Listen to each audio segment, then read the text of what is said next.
4시 21분입니다. 환율은 수출입과 물가는 물론 주식, 외채 규모, 고용 등 거의 모든 경제 영역에 영향을 미칠 수밖에 없는데요. 뿐만 아니라 이 환율로 표시되는 한 나라의 통화 가치가 그 나라 경제의 기초 체력을 보여주는 바로미터이기도 합니다. 그만큼 이 고환율이 이어지는 상황은 우리 경제는 물론이고 기업들에게도 부담이 될 수밖에 없을 텐데요. 고환율 언제까지 계속 이어질 건지 오늘 자세히 짚어보겠습니다. 미주은행의 변정규 전무 스튜디오에 모셨습니다. 반갑습니다. 안녕하세요. 안녕하세요. 이제 코로나19 이후 보면은 우리나라 증시는 좀 많이 힘들다는 생각이 들어요. 특히 작년에 많이 힘들었다고 느끼시는 분들 많으시고요. 그런데 또 다른 나라 보면 일본이라든가 미국이라든가 증시가 참 좋지 않습니까? 미국 사상 최대 최고치고요. 네.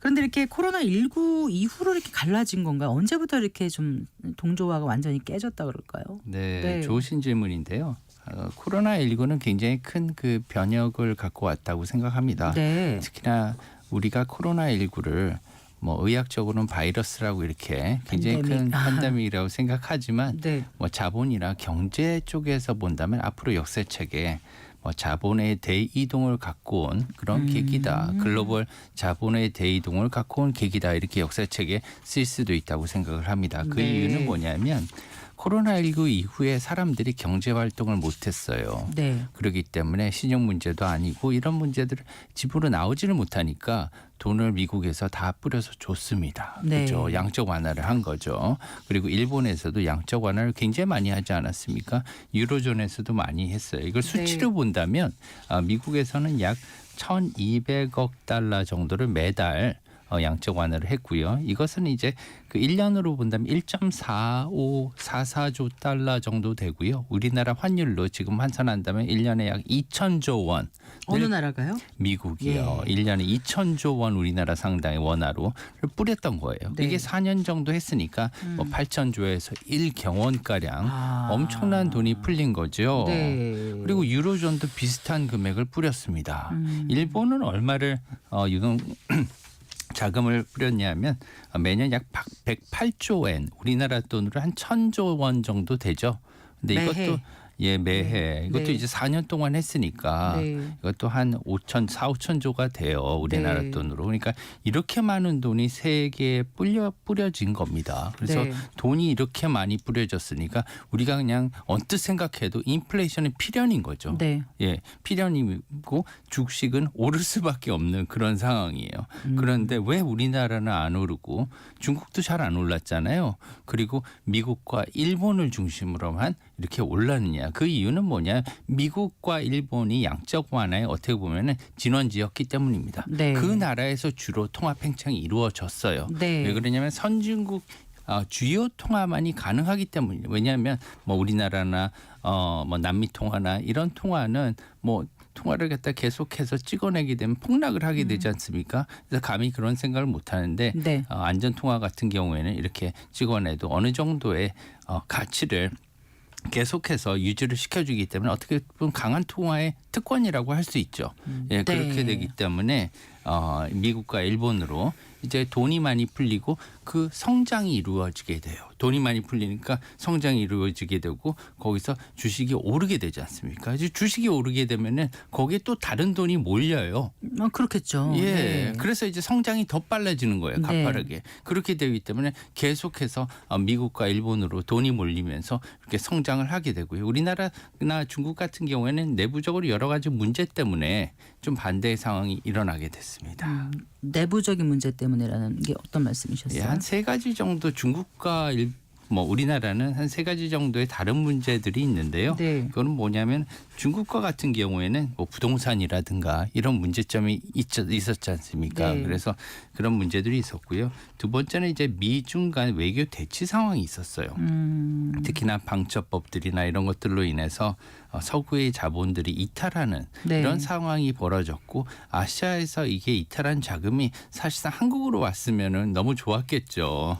그렇지만 우리나라 상황도 금리가 최대 2% 10월까지 미국과의 기준금리 역전차가 벌어졌어요. 네, 네. 이제 기준금리가 이렇게 역전이 되니까 안 그래도 미국의 달러가 사실 기축통화 아닙니까? 네. 기축통화인데 이자는 더 높아요. 그러니까요. 그럼 더 매력적이 되겠죠. 네. 그래서 미국으로 더 빠져나가고 그러다 보니까 이제 한미 간 금리 격차가 이렇게 확대되니까 우리나라 같은 경우에는 환율 상승으로 나오고 자본이 이탈이 되고 네. 그런 것들이 일어나게 되었죠. 그러니까 이제 자본은 계속 미국으로 흐르고 네. 자본 집중 현상은 이제 지금까지 오고 있는데 그럼 앞으로 어떻게 될 것인가 이런 이제 그 전망을 좀 해봐야 될 것 같아요. 일단 작년에 해외 주식 투자 보관 금액이 얼마라고 하죠? 한국의 해외 주식 투자 보관 금액이요? 예, 2024년 한국 해외 주식 투자 보관 금액이요. 네. 약 1,214억 달러. 우리나라 돈으로 하면은 한 175조 원, 네. 한 180조 원 이 정도가 되고요. 네. 게다가 2023년까지 우리나라 기업들이 미국에 직접 투자한 금액이 많았어요. 네. 바이든 대통령 시절 이전부터 시작해서 트럼프 대통령 당시부터 시작해서 계속해서 미국의 투자 유치를 권해왔지 않습니까? 네, 미국이. 네. 그리고 또 여러 가지 복잡한 상황을 피하기 위해서 직접 투자를 많이 단행하기도 했어요. 네. 근데 이게 세계 1위 수준입니다. 아 그런 거예요. 예, 네. 이게 이제 215억 달러로 집계된다고 해요. 네, 미국 직접 투자 금액. 예, 네. 2023년. 그럼 이게 약 35조에서 40조입니다. 우리나라 돈. 이게 두 개를 이제 합하면 200조 원이 넘어요. 아까 해외 주식 투자 보관 금액 175조 원까지 예. 합해서 네, 두 개가 합하면 200조 원이 넘는데 200조 원이면은 우리나라 1년 예산이 500 몇십조잖아요. 어마어마한 돈이 나간 거군요. 예, 굉장히 어마어마한 돈이 자본 유출로 이어졌습니다. 그래서 네. 이러한 돈이 200조가 한국으로 왔으면 얼마나 큰 도움이 됐겠어요. 한국의 증시는 오를 수밖에 없었을 겁니다. 네. 이렇게 볼 수밖에 없죠. 그래요. 네.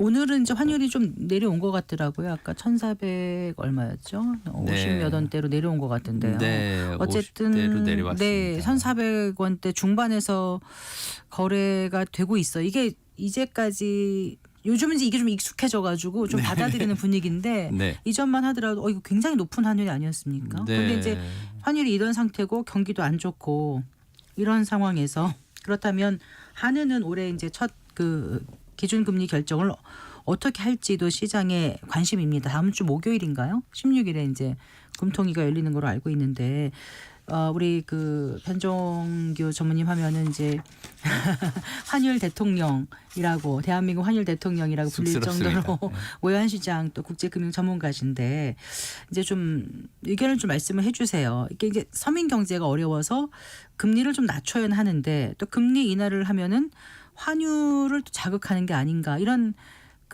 이제 고민이 꽤 있을 것 같습니다. 맞습니다. 어떻게 해야 이게 묘수인 건지를 지금 양쪽 어느 쪽을 더 들어도 굉장히 힘든 그런 상황은 맞아요. 왜 그러냐면은 금리를 인하해야 되는 당위성은 필요해 보입니다. 왜 그러냐면 서민 경제는 너무 어려워요. 게다가 지금 가상금리가 높아진 상황이거든요. 네. 그렇기 때문에 기업들도 너무 어렵고 그래서 이 부담을 낮춰줘야 되는데 또 그렇게 된다면 환율에 대한 부담감이 있게 됩니다. 네. 금리 인하를 지금 하면은 그다음 환율이 올라가게 돼 있어요. 그런데 중소기업들이 지금 환율이 1,400원대 말까지 올라갔지 않습니까? 네, 한때. 네. 이것은 정말 직격탄이었어요. 견디기 좀 어려운 수준까지 갈 것 같아요. 왜냐하면 네. 판매가를 조정할 수 있는 그런 능력이 없습니다. 그렇잖아요. 네. 그렇죠. 원사 가격들이나 원재료 가격은 사실 오른 대로 다 페이를 해야 되는 네, 거거든요. 네. 지불을 해야 돼요. 그러니까 중소기업에 일하시는 분들 같은 경우는 너무너무 힘드신 거예요. 네. 예. 대기업과도 또 다른 상황이죠. 그래서 이런 것들을 보면은 지금 환율도 잡아야 되고 네. 금리도 사실은 내리기 조금 어렵고 두 개 다 지금 그런 상황인데 사실상 본다면 금리 인하의 효과는 네.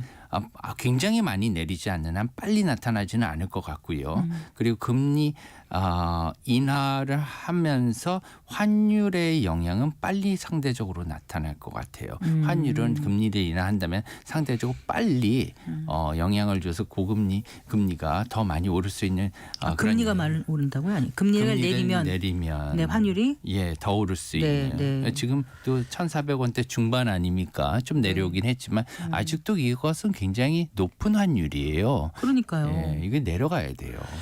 근데 내려가야면 좋겠는데 과연 내려갈 수 있을까가 이제 확신이 지금 없는 상황입니다. 지금 어쨌든 간에 환율이 많이 오르다 보니까 말씀하신 이제 그런 업체들이라든가 이런 경우는 직격탄을 맞았고 또 유학생 그 학부모님들 같은 경우도 이제 초조해 하시더라고요. 네. 그래서 특히나 환율에 관심을 많이 갖고 있는데 이제는 당국에서도 그렇고 이제 일각에서도 이 정도의 환율은 뉴노멀이다.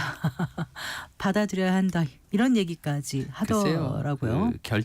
결론적으로 말씀드리면 저는 그렇지 않다고 생각합니다. 아, 그러세요? 예, 올해는 이런 고환율, 강달러가 반전되는 계기가 있을 것으로 생각을 하고요. 트럼프 네. 행정부가 들어오고 트럼프 행정부 마가 정책이라고 있잖아요. 네. 미국을 다시 살리려는 이 네. 마가 정책을 메이크 그레이트 아메리카 그레이트 어게인. 예. 네. 이 정책의 핵심은 약달러와 저금리에 있습니다. 약달러를 갖고 가야지 미국의 이러한 그 무역 수지 적자가 개선이 되고요. 두 번째로는 금리를 인하해야지만 미국의 그 기업들의 채선성이 좋아지기 때문에 미국의 주식도 올라요. 이것이 바로 마가 정책의 핵심이거든요.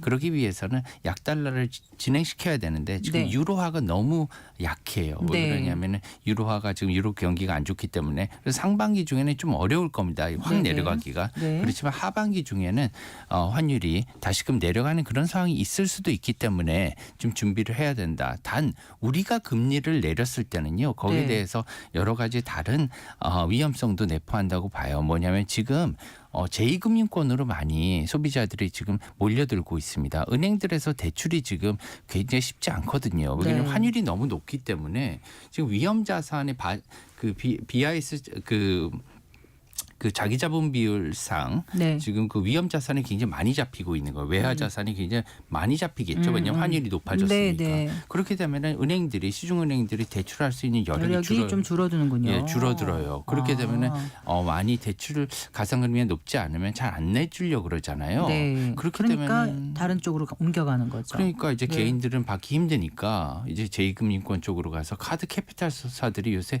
굉장히 좋습니다. 수익률이. 그런데 이것도 또 다른 이슈를 낳을 수가 있는 거죠. 신용 사태가 일어난다면. 네. 그래서 위험성은 아직도 남아있는 상태로 볼 수가 있어요. 네.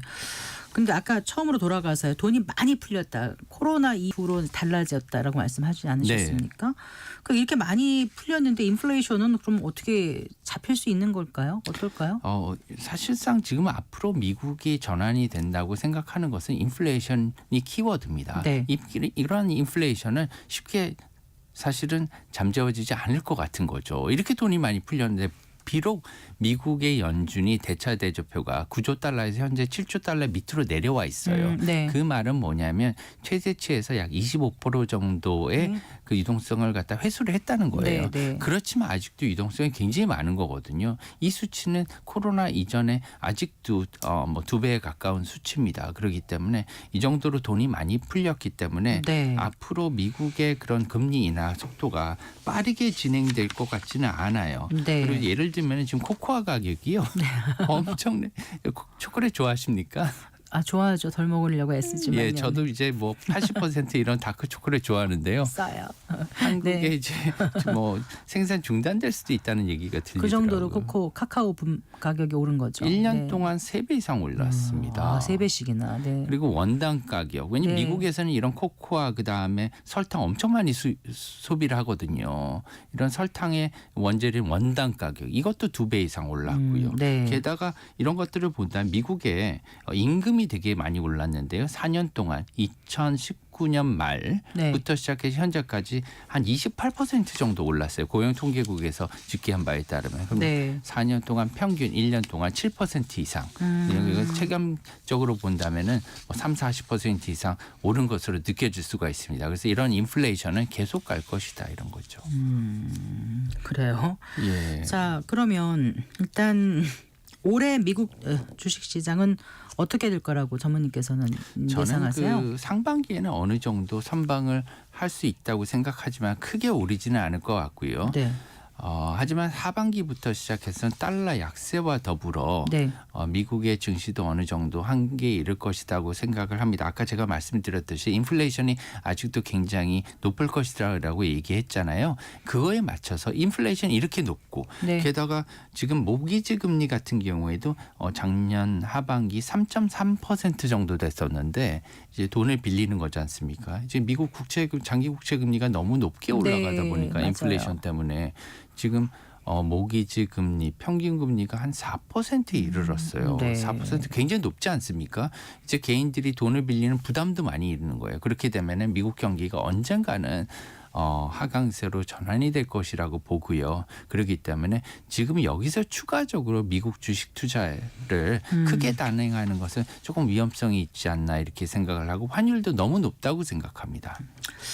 그럼 우리나라 같은 좀 상대적으로 좀 소외됐던 나라의 증시는 어떻게 될 거라고 보세요? 네, 좋은 질문이시네. 저는 이제 긍정적으로 봅니다. 예, 지금 상대적으로 굉장히 저평가되어 있다고 보고요. 그리고 올라야 되는 그런 당위성도 있고 아까 제가 말씀드렸듯이 이 200조라는 금액은 우리 200조 원 네. 이런 금액은 상당히 큰 금액이에요. 그중에 해외 직접 투자 같은 경우는 어떻게 빨리 들어올 수 없지만 서학김이라고 하죠. 네, 네. 이러한 분들의 투자 매력 을 다시 이렇게 의욕을 갖다가 불러들여서 네. 해외에 있던 그 자금들이 다시 한국으로 돌아왔으면 하는 그런 마음입니다. 네.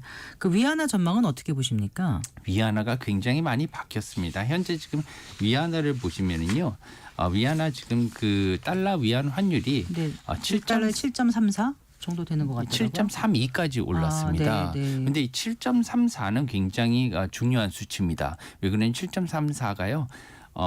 지금 그 2023년 네. 11월 위안화 최고 환율이거든요. 그렇기 때문에 이 최고 환율을 찍은 후에 네. 지금 현재까지는 그 이후에 최고치인데 네. 이게 만약에 조금만 더 오르면 7.34 위안을 갱신할 지금 태세거든요. 장중한테 7.36 찍었다고도 하는데 이제 예, 네. 뭐 왔다 거래된 갔다, 것을 네. 이제 확인할 수는 없지만 종가 네. 기준으로 이제 네. 보면은 지금 현재까지 이제 7.3이니까 네. 이제 계속 올라가게 되면 7.34는 뭐 이제 언젠가는 올라가게 될 것을 보고 이것은 보면 뭐 최고치라고 볼 수가 있겠죠. 네, 그래요. 자, 이렇게 고환율 시대에 다 저마다 입장은 좀 다르지만 큰 틀에서 봤을 때 기업이나 개인들 어떻게 대응해야 될지 끝으로 조언 한 말씀 네, 해주신다면. 굉장히 어려운 상황이죠. 네. 모두가 이렇게 안 좋은 상황인데 그래도 저는 한국의 저력을 믿습니다. 지금 뭐 저희가 리만 사태, 그 전에 IMF 사태 이런 것들 다 이겨냈고요.